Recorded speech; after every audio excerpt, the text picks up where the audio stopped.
Hello, and welcome to this episode of Fiskal Tech Talks, where we talk about the latest in financial and accounting software trends. And today I'm talking to Christo again, our COO. Welcome. Thank you. Nice to have you again. Good to be here.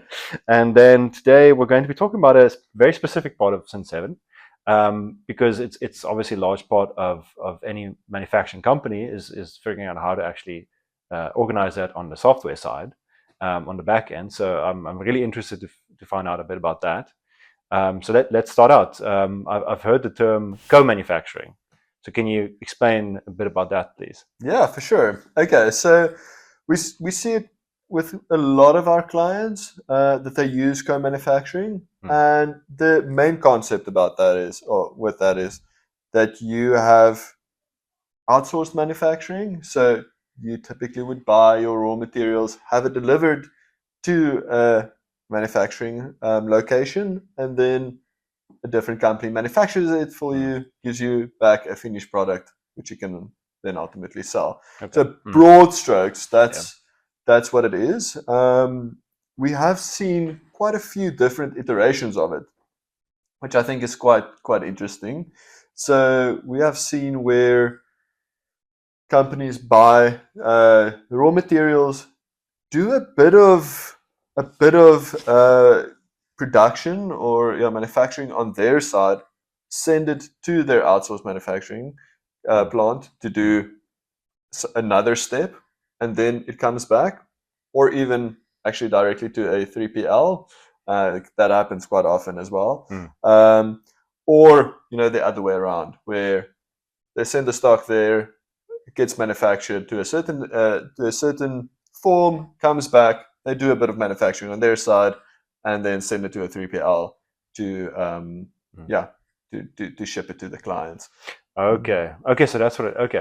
So in cases where they would send it to be manufactured until a certain point, and then continue manufacturing on their side, would that then be for like more customized or more specific kind of manufacture that has to take place at their side?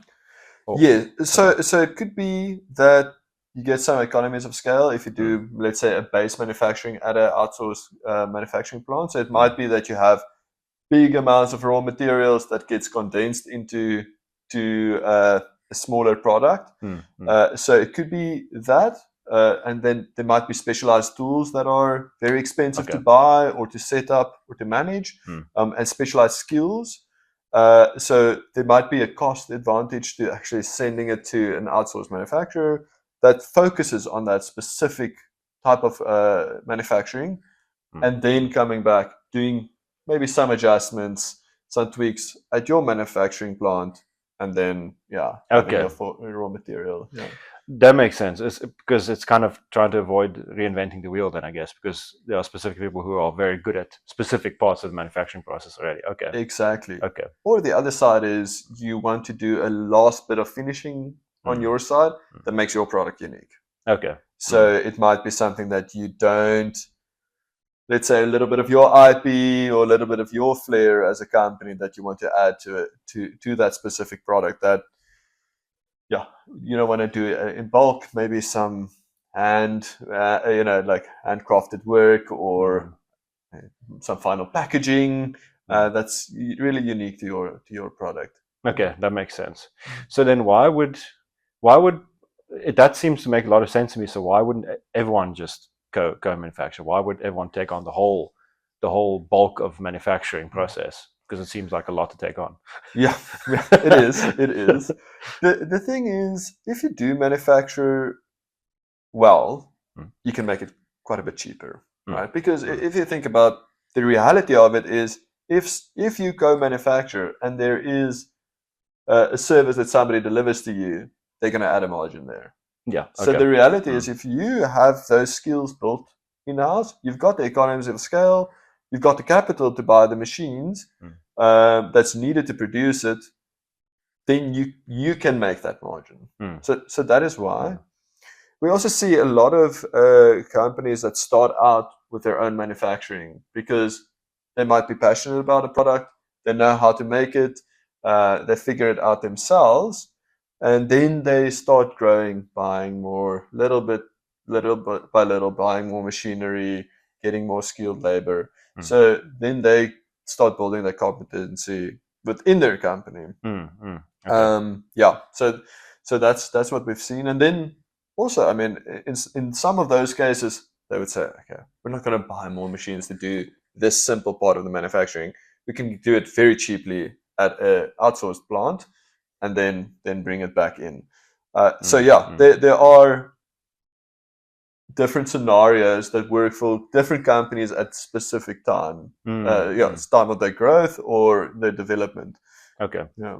That makes a lot of sense also. So there's kind of, you have to weigh the pros and cons for your specific situation.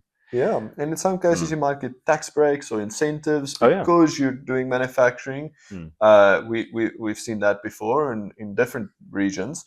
So that's a reality as well, that there might be some benefit. You might get a different kind of loan or any kind of grant. We've seen that. So it kind of incentivizes you to say, well, maybe I should just develop my own manufacturing plant or bring some back in from an external party. Yeah. And then have more control of the whole process, I guess, if you have it all in-house.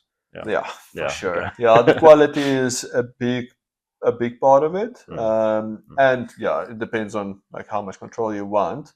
So you can dictate quality a bit better.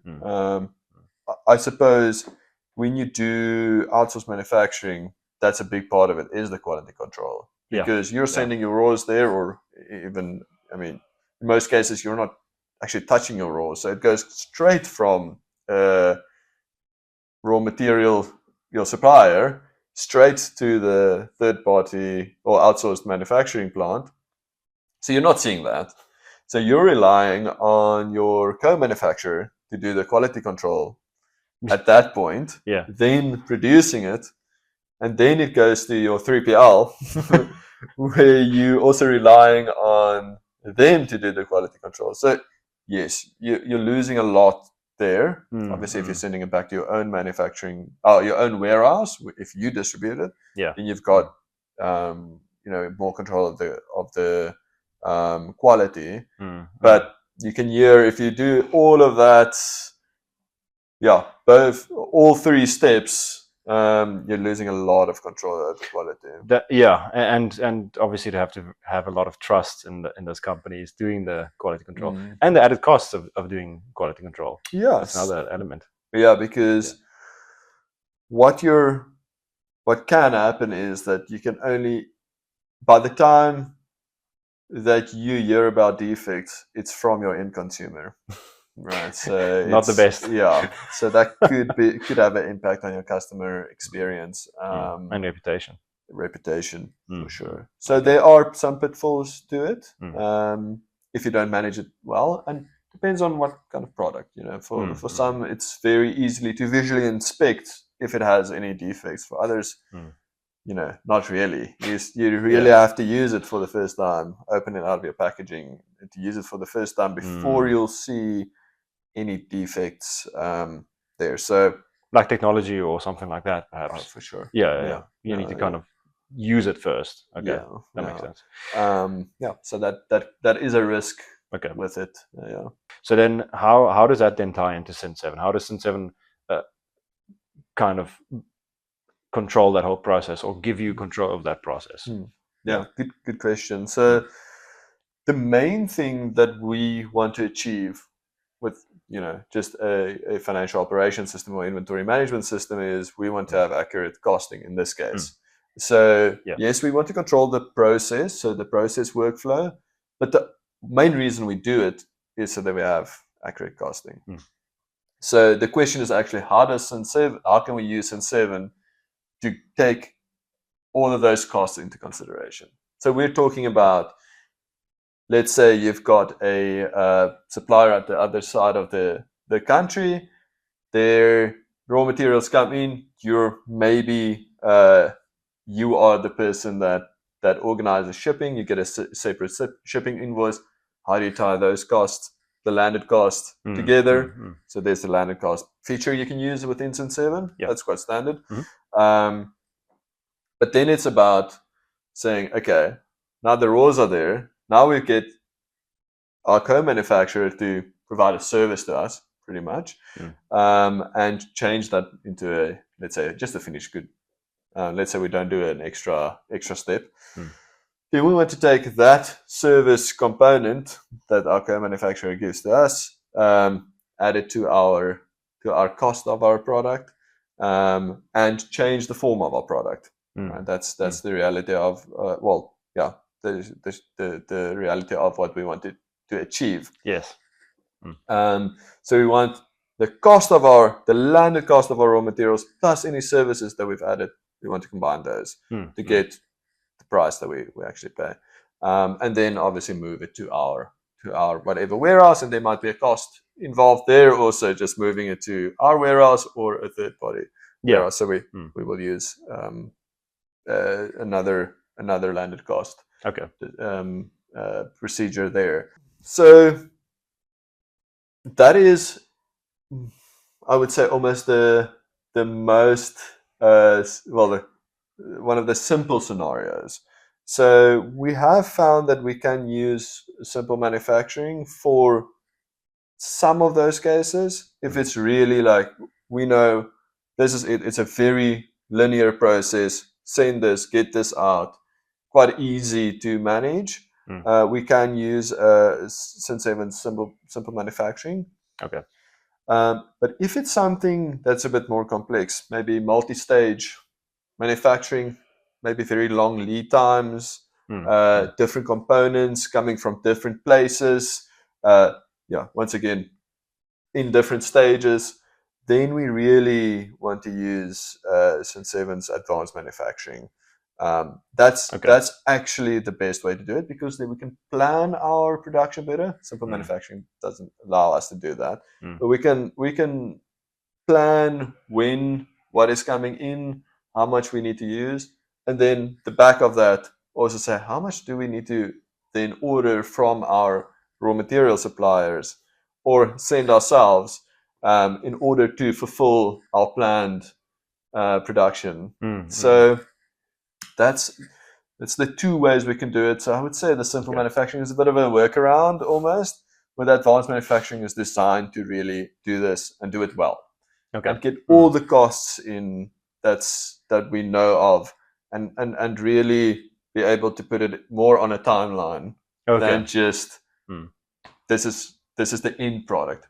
Simple manufacturing allows us to just capture the end product, where advanced manufacturing allows us to do like multi-step planning. So I was wondering about that, the difference between the simple and the advanced. So basically the big, both are to get you financial clarity, but if you really want the clarity into the future, it seems like you should use the advanced manufacturing then. Correct. I mean, it gives us the flexibility to, for instance, say our co-manufacturer says they can only give their machines 4 hours a day to us. Then we know, it takes 4 machine hours we can produce 10,000 units. So we can then we can really accurately plan like what will we actually be able to get out of our supplier, but also keep them accountable. So that it also becomes that's important. To say, well, you said we can get 4 hours. We know we can do 10,000 units. Why are we not getting 50,000 units per week? What's happening here? So you can keep them accountable also. That's an added element I didn't actually think about.